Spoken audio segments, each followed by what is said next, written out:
교인들과 나눠주세요. 받았어요? 예레미야 31장 32절을 펴고 보겠습니다.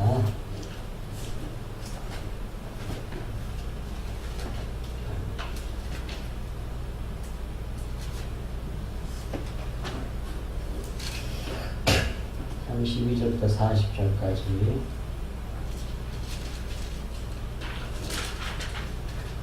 들어가겠습니다.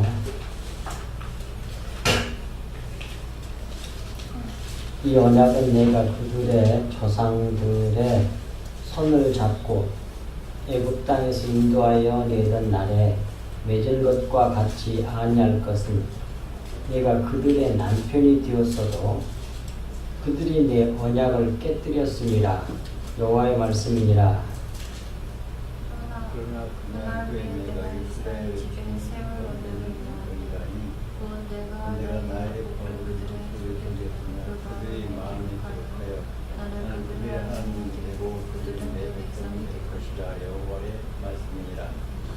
그들이 다시는 각기 이웃과 형제를 가르쳐 이르기를 너는 여호와를 알라 하지 아니하리니 이는 작은 자로부터 큰 자까지 다 나를 알기 때문이라. 내가 그들의 악행을 사하고 다시는 그 죄를 기억하지 아니하리라. 여호와의 말씀이니라.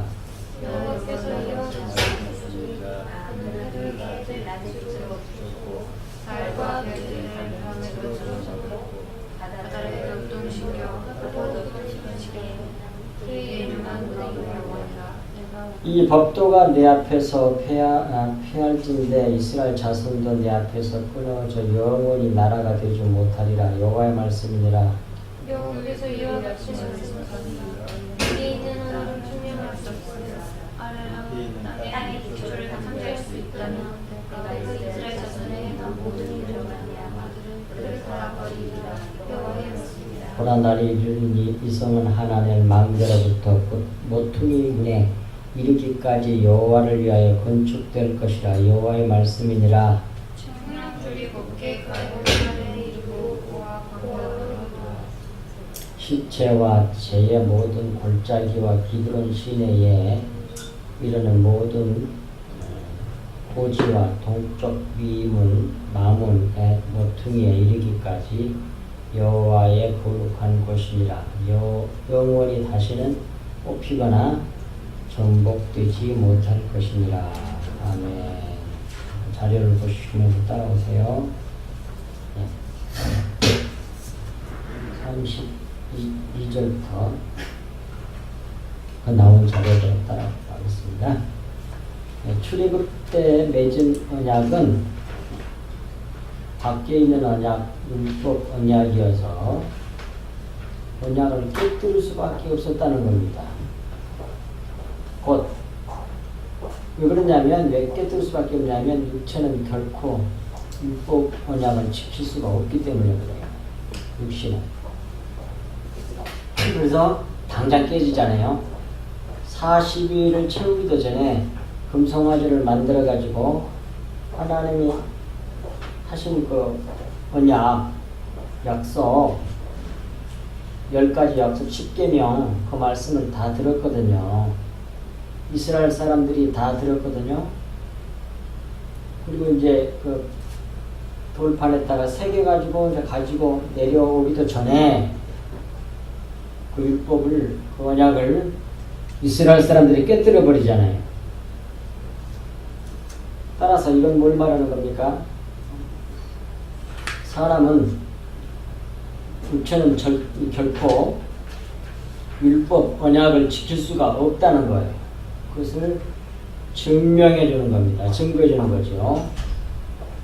그런데 32절 두 번째 패러그раф. 그런데 바벨론 포로에서 포로되어 돌아오게 하시겠다고 하신 언약은 그것은 새 언약을 상징한다는 말씀이에요. 새 언약이 그것은 율법 언약이 아니라 은혜 언약이란 말이에요. 은혜 언약, 새 언약을 상징합니다. 그것이 그 시편 126편 1절에 잘 나와 있어요. 여호와께서 시온의 포로를 돌려보내실 때에 우리는 꿈꾸는 것 같았도다.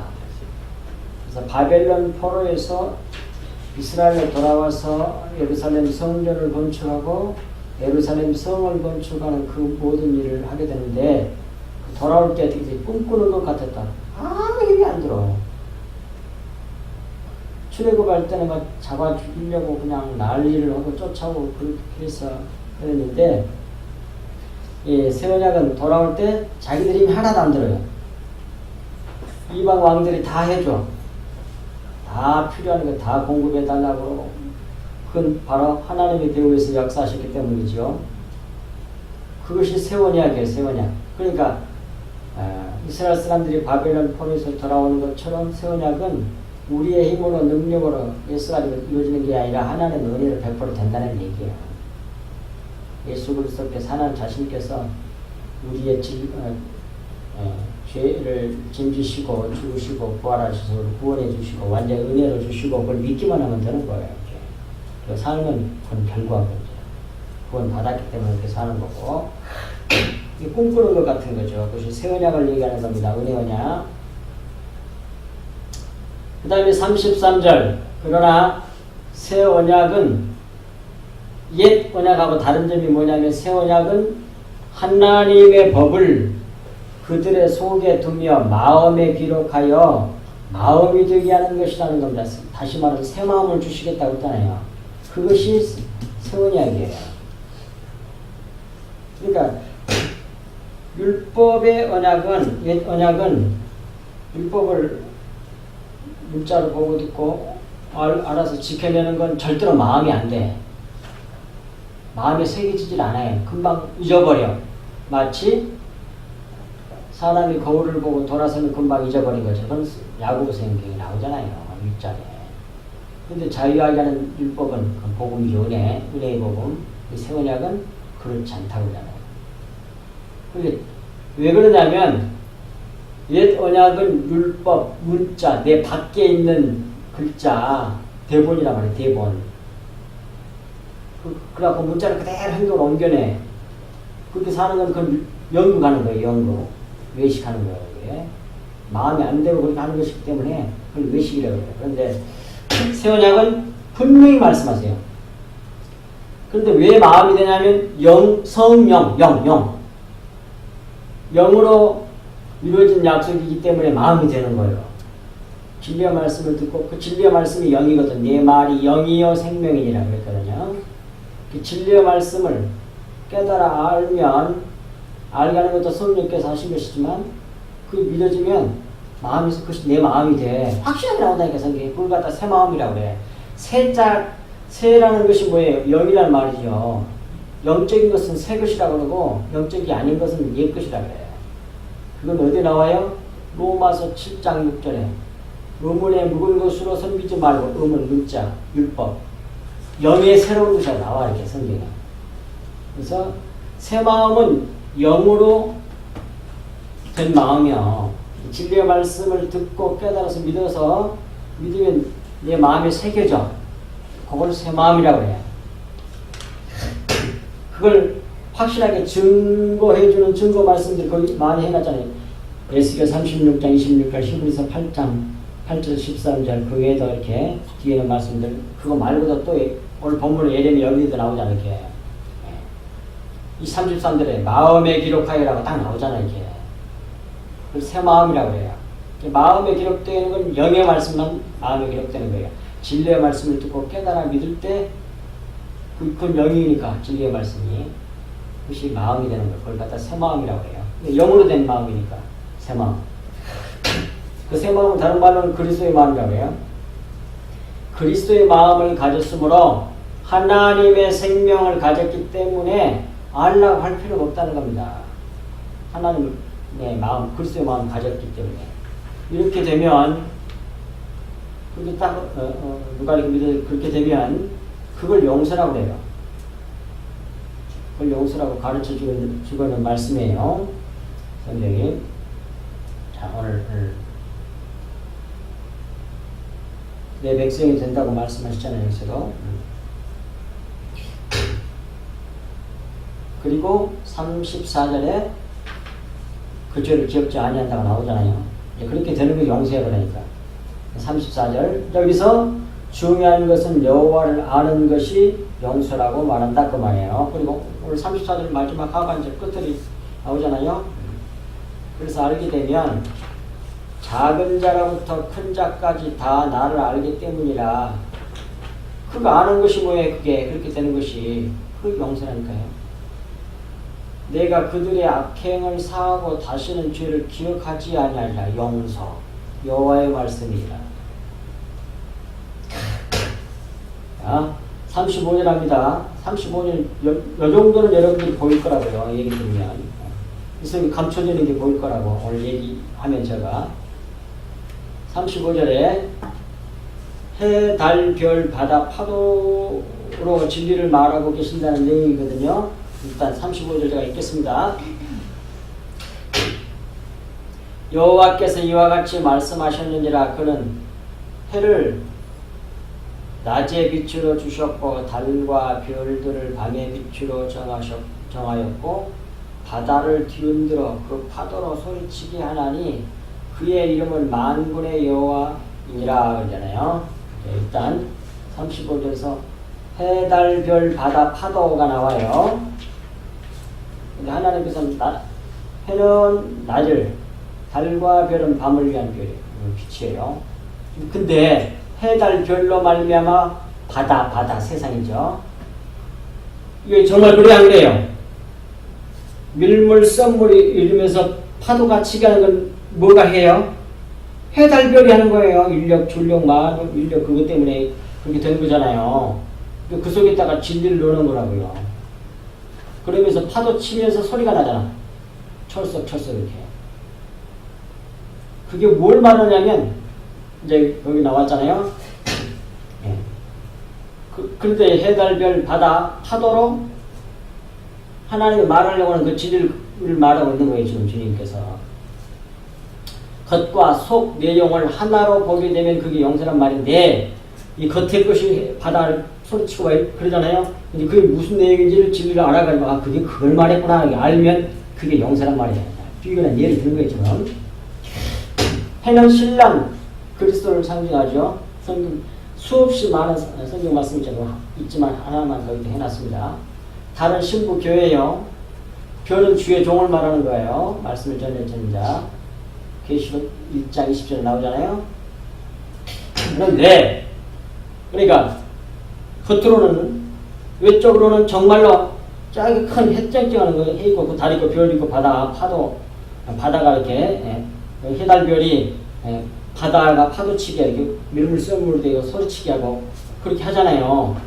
그런 것처럼 신랑 예수 그리스도와 신부 교회를 통해서 또 그 다음에 주의 종들을 통해 가서 세상 바다 세상을 흔들어 본다는 거예요. 그건 이해가 되죠? 그 정도는. 속에 숨겨져 있는 게 보이지 않냐 그 말이에요 지금. 밑에 점점점은 거 이 해, 달, 별들로 바다 세상을 뒤흔들어 파도가 소리치게 한단 말이에요. 이 파도는 율법으로 회개하게 하는 거예요. 막 내리쳐가지고. 그래서 뭐 큰 것도 다 깨부셔가지고 머리로 만들어가지고 해변이 생기는 거예요. 모래사장, 해수욕장 할 수 있는 모래사장 자잘한 파도로 깨부셔가지고. 이게 그건 뭐예요? 율법을 통해서 우리를 회개하게 만들어 깨뜨려 버린단 말이에요. 율법으로 자기 죄를 깨닫게 해가지고 자꾸 뭐예요? 자기를 다스러뜨리고 깨뜨려 버리게 만든다는 겁니다. 그것을 여기서는 파도로 비유를 한 거예요. 파도로. 근데 파도 치면서 파도가 소리치게 하신다고 나오잖아요. 파도가 소리를 내잖아요. 이게 소리치기란 말은 부르짖기란 말이에요. 그래서 통을 잡아가고 회개하면서 파도로 하나님께서는 해달별로 예수 그리스도와 교회와 주의 종들을 통해서 이 세상을 육신적인 사람들을 기운들어 가지고 파도를 쳐서 회개하게 만들어요. 때려 부셔가지고. 그러면 이제 부르짖지 하나님께 이거예요 지금. 파도가 소리치잖아. 성경이 그걸 그대로 말해주고 있잖아요 지금. 이걸 겉에 걸로 얘기해버리면 구속에 복음이 안 되고 전혀 진리를 모르는 얘기가 되는 거라고. 근데 다 그 속에 내놨다. 그 속에 그렇게 말하고 있으니까. 근데 여기서 파도란 말은 원래 갈이란 말인데 굴림, 구름이란 이렇게 파도가 이렇게 칠 때 막 불러가거든 이렇게 부르거든요. 저기 뭐 서핑하는 사람들 보면 파도가 쫙 이렇게 부르지 않습니까? 그 말이 온 거예요. 구름이란 말. 굴림, 뺑뺑 또 물이. 그 파도가 불러. 근데 성경에 그 길갈이라고 하는 장소가 있잖아요. 길갈. 그 길갈이란 말은 부르다는 말인데 죄를 굴려버린다는 말이잖아요. 그건 성경에 나와 있으니까. 예를 들면 이제 여호수아 5장 9절에 길갈 할례받는 장소거든요. 길갈을 하는 건 할례받는 장소예요. 겉에 걸 잘라내버리는 거. 겉에 것이 뭐 율법을 잘라내버리는 거라고 할례. 그래서 속에 겉에 것이 없는 속에 씨를 뿌리게 하는 거예요. 진리의 말씀을 나오게 하는 거예요. 이게 그걸 할례의 상징이라고 하면 십자가 상징이에요. 또는 뭐 이렇게 침례 얘기, 침례 상징, 침례하고 같은 거죠. 이게 할례가. 그때에 그러니까 그걸 이제 길갈이란 말이거든요. 할례받는 장소. 그러니까 수레바퀴란 말에서 왔어요. 뺑뺑뺑 잡아 도는 거. 이 위에 파도란 말이 구름이란 말과 똑같은 뜻이잖아요. 그거 봐. 착착착착 다 들어맞아 이렇게 성경. 원어로 보면 다 연결돼 있어요. 바퀴, 회잘, 회오리, 바람, 선에 뺑뺑 돈다고 말이야. 구르다, 굴러가다, 굴러 떨어지다, 함께 부르다. 가랄이라는 말에서 왔어요. 그것이 그 길갈의 어근이야. 거기서 출발해서 왔단 말이에요. 굴러. 죄를 굴려버린다는 말을 하실 때가 이 길갈에서 했었잖아요. 뭘 함으로? 할례를 행함으로. 그러니까 지금 그것과 오늘 본문에서는 그게 파도로 나온다 이 말이에요. 파도로. 회개의 상징이에요. 파도는. 그래서 파도로 그렇게 오늘 불려가지고 율법으로 회개하게 만들라고 소리치게 주님께 부르짖게 나 좀 살려달라고 은혜를 구하게 된단 말이에요. 그렇게 만들어요. 그걸 해달별 바다를 뒤흔들어 파도 치어서 소리치게 그렇게 해놨어. 근데 그게 그냥 봐서는 절대로 알 수가 없는데 언어를 보면 보여 이게. 아무도 구현을 못할 걸 이렇게 확신하다는 거야. 구속사적인 의미를 다 넣어놨다니까 성경에. 그걸 속에 있는 진리라 그래요. 그걸. 36절 넘어갑니다. 36절 세번역을 읽어드리면 이 정해진 질서가 내 앞에서 사라지지 않는 한 이 정해진 질서를 뭐예요? 파도 치는 거 해달 별들로 바다를 뒤흔들어서 파도가 소리치게 하는 그 일을 말하는 거예요. 근데 물론 겉에서는 그런 말이지만 그것은 지금 우리 회개시켜가지고 우리 구원하게 하는 일을 말하는 거란 말이에요. 이게 해달별이. 네. 그 정해진 질서가 내 앞에서 사라지지 않는 한 이스라엘 자손도 내 앞에서 언제까지나 한 민족으로 남아있을 것이다. 나 주의 말이다. 그랬다. 그것이 절대 사라지지 않잖아요. 그러니까 나도 반드시 너희들을 그렇게 해서 구원해 내겠다. 그런 말씀이죠. 36절 말씀은. 그 다음 37절. 37절. 여호와께서 이와 같이 말씀하시니라. 위에 있는 하늘을 측량할 수 있으며 밑에 있는 땅의 기초를 탐지할 수 있다면 내가 이스라엘 자손이 행할 모든 일로 말미암아 그들을 다 버리리라. 여호와의 말씀이니라. 그렇게 말씀하셨어요. 37절에. 그런데 인간은 절대로 이렇게 할 수가 없는 존재들이기 때문에 나도 너희를 다 버리지 않겠다라는 말씀이 이렇게 반어법적인 구절이 역설적인 말씀이 이 37절이란 말이에요. 그래서 나도 너희를 다 버리지 않고 회개시켜가지고 구원해 내겠어. 그런 말이에요. 그래서 38절부터 이 말씀을 이제 하시는 겁니다. 거기에 대한 걸. 38절. 이 성이란 말은 예루살렘 성을 말하는 거고 예루살렘 성은 교회를 상징하고 교회는 또 우리의 심령 성결하고 연결된단 말이에요. 네. 근데 그것을 이제 38절을 보면 38절 보겠습니다. 보라 날이 이르리니 이 성은 하나넬 망대로부터 모퉁이 그게 나오잖아요. 그러니까 하나넬이라는 말은 그 예루살렘 성에 하나넬이라고 하는 그 망대가 있어요. 근데 그 하나넬이라고 하는 건 하나님께서 은총을 베푸셨다 그런 말이에요. 그거 써놨잖아요. 그 다음에 하나님께서 은혜를 베푸신 망대가 있어요. 그것이 하나넬 망대예요. 망대는 망을 보는 탑이거든요. 망을 보는 탑이야. 누가 온가 안 온가 이렇게 딱 지켜보고 망 보는 것이 망대란 말이에요. 그러니까 하나님의 은총을 받은 망대야. 그러니까 두말할 것도 없이 뭐겠어요, 이 망대는. 그거 써놨잖아. 원산 토라, 그게 율법이란 말이에요. 율법으로 예수 그리스도를 바라보게 한 거란 말이에요. 그러니까 하나님의 망대는 두말할 것도 없이 율법을 상징하는 거란 말이에요. 주님이 어느 걸 바라보게 만든 것이 하나님의 망대예요. 하나님의 은총을 하나님의 은혜로 주님 바라볼 수 있도록 해준 것이 그 망대가 그게 토라라니까요. 율법이라니까요. 그 망고는 탑으로부터 그 율법으로부터 이제 그렇게 해석할 수가 있죠. 율법으로부터 모퉁이란 말은 구석 우두머리 버팀대 라는 말인데 모퉁이 문까지예요. 문까지. 그런데 모퉁이 돌이 뭐예요? 베드로전서 2장 7절 예수님이거든. 그런데 뭐예요? 그 모퉁이 문이잖아요. 문은 또 뭐예요? 문도 양의 문신 예수 그리스도예요. 그러니까 율법으로부터 예수 그리스도에게까지 그런 말이 되는 거라고. 문까지란 말은. 근데 다 거기에 맞는 성경구절이 꼭 있어. 까지 이제 하나님 망대가 까지 여호와를 위하여 건축될 것이라 여호와의 말씀이니라 그래.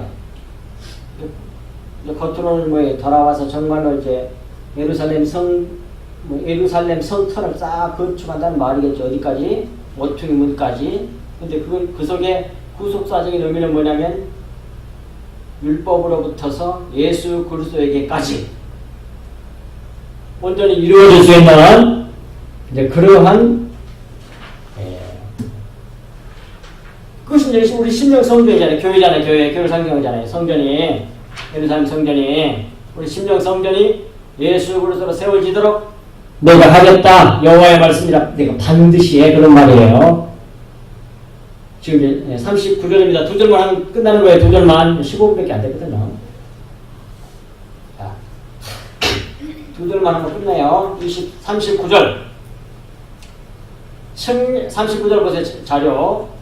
측량하는 줄자가 그곳에서부터 가렙 언덕까지 갈 것이고 그 다음 고아로 돌아갈 것이다 그래요. 그런데 가렙이란 말은 더러운 그런 말이고 고아란 말은 부모가 없는 그런 말이 아니고 우리나라 말이 아니에요. 고아는 그 히브리 말을 그대로 번역한 거예요. 그래서 고아 우름이란 뜻이 우름. 더러운 언덕까지 갈 것이고 그 다음 고아로 우름으로 돌아갈 것이다. 그런 말이란 말이에요. 그러니까 근데 여기서 측량하는 줄자는 두말할 것도 없이 십자를 말하는 거예요. 잣대, 버팀목, 지죽 이런 건 전부 다 히브리어는 싸매기인데 그걸 십자가를 상징하는 거예요. 측량하는 줄자 십자가가 그곳으로부터 곧바로 가렙 언덕까지 갈 것이고 그 다음 고아로 돌아갈 것이다 그 말이에요. 십자가로 해서 이런 얘기예요. 그러니까 더러움에서 대성통곡에 이르게 하고 뭐가? 십자가의 복음이 그런 말이에요. 이게 그 다음에 40절 마지막 절하고 마칩니다. 마지막 절 40절 보세요. 모든 골짜기 그러니까 십자가로 가렙 언덕에서부터 시작해 고아로 돌아가게 함으로 더러움에서 대성통곡에 회개하는 걸 말하는 거예요. 회개시켜갖고 우리 완전히 구원해내겠다 그런 말이에요. 지금 그것을 이제 마지막 결론을 이렇게 말합니다. 모든 골짜기 시체와 재와 모든 밭과 그리고 기드론이란 말은 어스리한 곳 그런 말이에요. 그늘진 곳, 어두운 곳 그런 말이에요. 기드론 시내까지 말은 여기서 타고 다니는 말이에요. 이렇게 말들에게 출입하는 문이 있었던가 봐요. 그 말문 모퉁이까지 여호와의 성지가 되고 영원히 다시 파괴되지 않을 것이다. 그래서 완전히 뭐예요? 예루살렘 성 교회를 우리의 신명 성전을 완전하게 내가 세우겠다는 얘기예요. 결국 은혜로 우리를 보내는 거예요. 완전히 바벨론 포로에서 돌아오게 해가지고 그렇게 이런 말이 되는 겁니다. 또 죄라든지 뭐 이런 건 전부 다 뭐예요? 시체 다 죽음에서 사망에서 죽음에서 어둠에서 빛으로 다 이렇게 돌아오게 하겠다는 거예요. 누가? 십자가의 복음으로 줄자로 재가지고 측량하는 줄자로 하나님께서. 그러니까 결국 이런 얘기가 됩니다. 마지막 결론. 70년 포로 시대를 노예로 살다가 때가 되면 하나님께서 돌아오게 하세요. 돌아오게 하세요. 그래서 결국은 은혜의 복음 새 언약을 주셨잖아요. 이미 그 포로가 되기도 전에 그걸 이루신단 말이에요. 그건 뭐예요? 예수 그리스도 십자가 복음을 말하는 거잖아요. 새 언약은. 그러니까 십자가로 회개시켜 어둠이 사망이 부활로 나오게 하겠다. 그런 말씀이에요. 그것이 결론이에요. 40절 말씀이란 말이에요. 어둠과 사망이 부활로 나오게 만들겠다. 누가? 하나님께서. 뭘로? 십자가의 복음으로. 하나님 자신께서. 그래서 뭐예요? 우리에게 뭘 주겠다? 새 마음 주겠다. 그 말이에요. 그래서 여기서 확실한 건 뭐예요? 그래서 내가 다시는 출애굽 하나님으로 언약으로 말하지 않고 여기서 말씀하시기를 바벨론으로서 돌아온 포로 돌아오게 하신 하나님으로 맹세한다고 이렇게 언약의 하나님으로 말씀하신다고 이렇게 성경이 확실하게 모습하셨다니까. 그건 뭐 구원은 은혜로 된다 이 말이에요. 출애굽 때의 언약으로는 절대로 안 된다는 걸 확실하게 말하는 거예요. 따라서 우리가 우리 행위를 하나님 앞에 내놓고 저쩌고 자기를 높이는 그건 우상이에요. 그거 지켜낼 수도 없어. 금방 우리는 죄를 짓고 말아야 못 지킨다고 생각만 해도 죄 범죄인데 그거 나쁜 생각 일부러 하려고 한 게 아니고 안 하려고 하는데 딱 생각 잠깐 났어. 그거 죽이고 생각만 해도 죄인데 이게 절대 불가능이야. 그래서 자신의 은혜를 바라보고 의지하고 은혜를 구하는 그런 신앙을 가질 것을 말씀하고 있겠습니다. 하나님의 나라는 겸손한 사람이 들어가는 사람이에요. 들어가는 나라. 자기 노력으로 훌륭히 갖고 들어가는 사람이 아니란 말이에요. 그런 근데 반대로 생각하는 사람이 많단 말이에요. 교회에서 신앙생활 잘하면서 좋은 일 많이 하고 열심히 내고 그건 좋은데 그걸로 자기를 확대시켜. 사람들에게 존경받고 저 사람은 틀림없이 구원받을 사람이 근데 아닌 사람이 많다니까요. 교회 안에는. 주의종 가운데서도 마찬가지고 하나님의 마음이 합한 사람은 하나님이 깨뜨려가지고 진짜로 겸손하게 된 사람을 말하는 거예요. 절대로 자기 스스로도 겸손하게 안 돼. 아무리 노력을 해요. 다 그건 가짜예요. 하나님이 만들어내요. 그것이 오늘 본문 내용이에요. 새 언약 그 하나님을 새 언약을 주신 하나님. 그래서 그걸 우리가 분명히 알아야 된다 말이에요. 그래서 여기서 우리가 참 놀라운 게 뭐예요? 해달별 바다 파도로 진리를 말하고 있다는 거 너무 신기하고 너무 놀랍잖아요. 그래서 앞으로 자연을 볼 때 그냥 나무 좋다 그러는 게 아니라 그 속에서 이렇게 진리를 헤아려보고 모든 걸 진리를 볼 수 있는 수준으로 올라가야 된다 말이에요. 자꾸 묵상하고 또 묵상하면 가르쳐 주세요. 그래서 깨닫게 해주신다 말이에요. 그런 습관을 여러분 꼭 가질 수 있기를 바랍니다. 기도하겠습니다. 하나님 아버지 참으로 고맙고 감사합니다. 오늘 이 시간에도 이와 같이 저희들 적은 소수가 오늘 에레미야 31장 32절에서 40절까지 말씀을 통하여 우리에게 새 언약을 주신 하나님으로 말미암아 우리 주님을 찬송하고 찬양합니다. 진실로 우리가 그리하여 구원받았고 또 우리가 너무나 연약하고 부족하고 형편없고 버린 막대기 마른 막대기 같은 존재임에도 불구하고 우리가 하나님의 은혜로 구원받았음을 깨닫고 하나님께 영광 돌리는 저희들의 삶을 살 수 있도록 은혜와 은혜를 베풀어 주십시오. 너무 약하고 너무 부족하오니 불쌍히 여겨주시고 긍휼하게 여겨주셔서 주님이 깨뜨리시고 파도로 우리를 깨뜨리실 때에 그 모든 걸 잘 감당할 수 있도록 은혜의 은혜를 한량없이 써갖고 주시기를 바랍니다. 저희들 힘으로는 도저히 불가능하오니 주님은 그 큰 은혜로 날마다 믿음으로 이겨 승리할 수 있도록 우리에게 크나큰 은혜로 크나큰 진리의 말씀으로 온전히 꼭 붙잡아 주시고 그리하여 하나님의 그 작정하실 때까지 잘 견딜 수 있도록 은혜를 베풀어 주옵소서. 이 모든 말씀을 우리 주 예수 그리스도 이름으로 간절히 기도하옵나이다. 아멘.